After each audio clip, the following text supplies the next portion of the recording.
nakarinig ng salita ng Diyos sa mga kapatiran, gumagaan.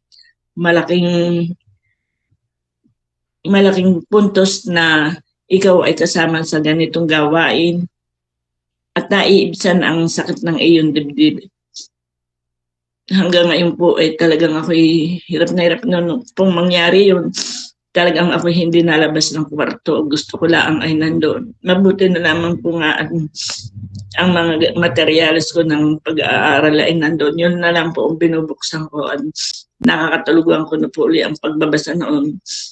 Salamat po sa inyong mga panalangin at kailangan ko pa rin po ang panalangin sa aking mga kasama dito sa bahay.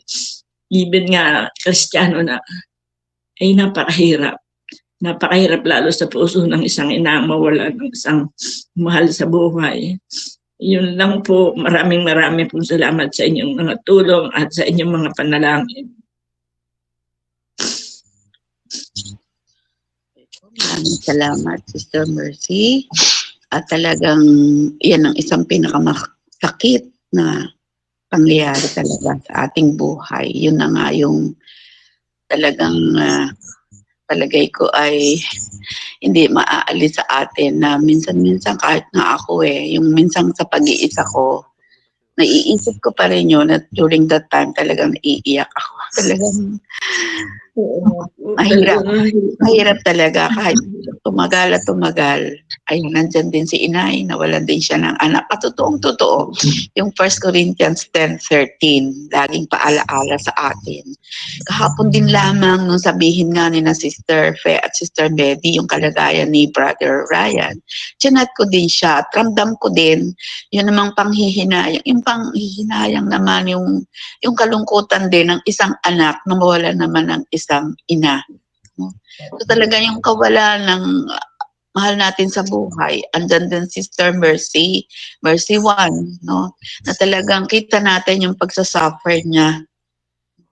Talagang mahirap talaga. Pero kung tayo ay busog sa salita ng Diyos, doon natin, yun ang ating pag-ukulan ng pansin, yun mga salita ng Diyos. Para hindi tayo masyado talagang nagkakaroon hanggang baka mamaya maapektuhan pa yung sarili natin. Hindi rin gusto ni Lord na mangyari yun sa ating buhay. Yun nga sinasabi ni Brother Robert kanina na don't mind distractions. So, isa yan sa distraction. Yung mga nararanasan natin ganyan. Alalahanin din natin si Job, di po ba? Kita na nangyari sa kanyang buhay. Nawala lahat ang kanyang mga anak, ari-arian, lahat-lahat sa kanyang buhay. Pero nandun pa rin siya, nakatayo para sa Panginoon. Po. Okay po, at bago bumaha ng luha, ngayong umaga ay sino pa po ang magdagdag po ito sa ating bahaginan ngayon? Dagdag o yung take home. Pakinggan naman natin. Sino na ang gusto? Walang magbo-volunteer?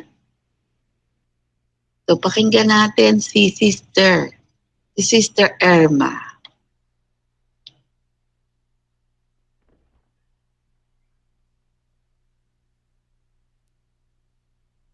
Mali na tuloy ng pindot.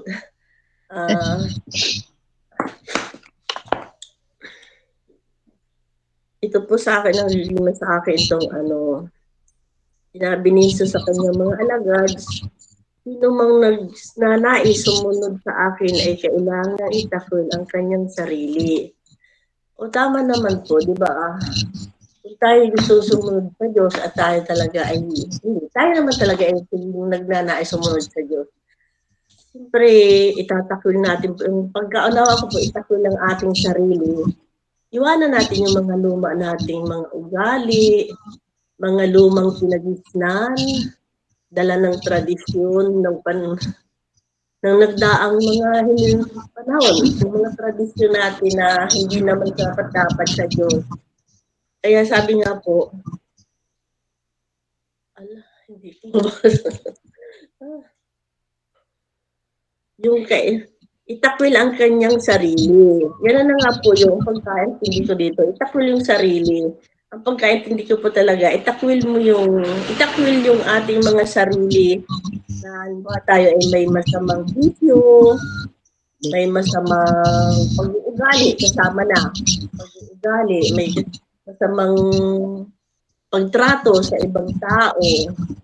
Yung lahat po ng hindi karapat-dapat ay itakwil na at tayo isumunod sa Diyos. Parang yun lang po ang aking pagkakaunawa doon. Itakwil ang ating sarili at sumunod tayo sa Diyos.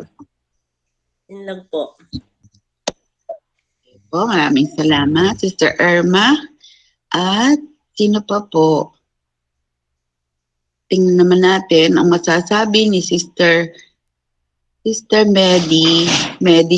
Medi 2.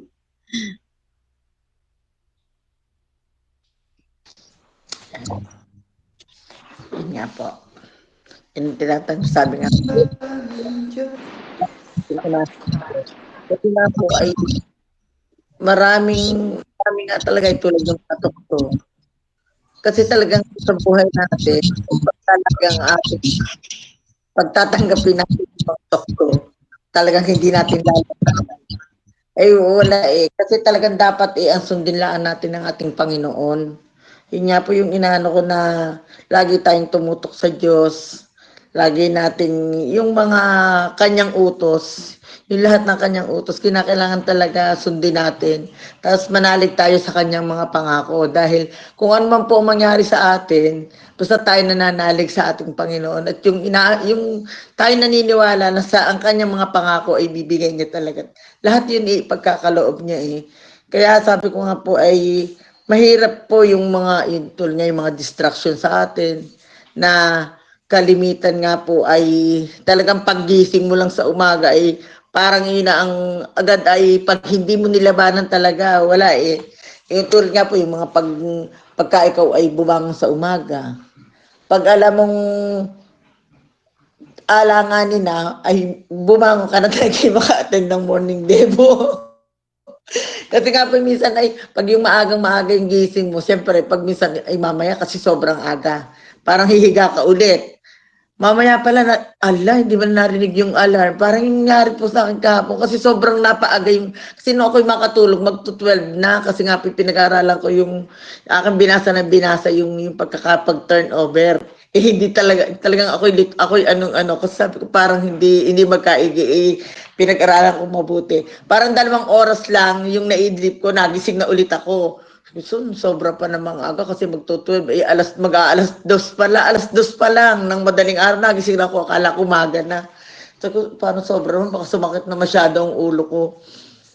Humiga ulit ako, bakit ako napatulog na? Sabi ko, naku, lalo sumakit yung ulo ko. Pag-gising ko, 5:30, hindi na ako naka-attend. Sabi ko, kahit siguro nag-alarm na, kaya sabi ko nga po siguro talaga, dapat ay, yung pagka ganun ay, pilitin mo na huwag na munang matulog. Huwag ka na humiga para mauna mo talaga ang Diyos. Kasi talaga nga pong, siyempre sa sobra din pagod. Saka nga, parang nasobrahan din ako ng pagod kasi namlansya ko. Yun. Sabi ko, namlansya kasi ako. Tapos pagkatapos ko pa nga mamlansya kasi yung uniform nila nakita ko, gusot-gusot na. Kasi nga ginawa nilang paglalabas sa washing machine. Eh sila talaga hindi na mamlansya eh. Sabi, parang ang pangit ng tingnan niya, sobrang gusot na. Eh di namlansya ako, pinansya ko yung ano, tapos saka palang nireview ko nga yung lahat ng mga itinurn over sa akin. Ayan pa, taas na gawa pa nga ako. Kaya nung yung sa atin nga po yung sa reflection, kaya kahapon na lang ako nakagawa kasi parang sobrang sakit na ng ulo ko. Kasi hindi ko na maintindihan ang uunahin ko.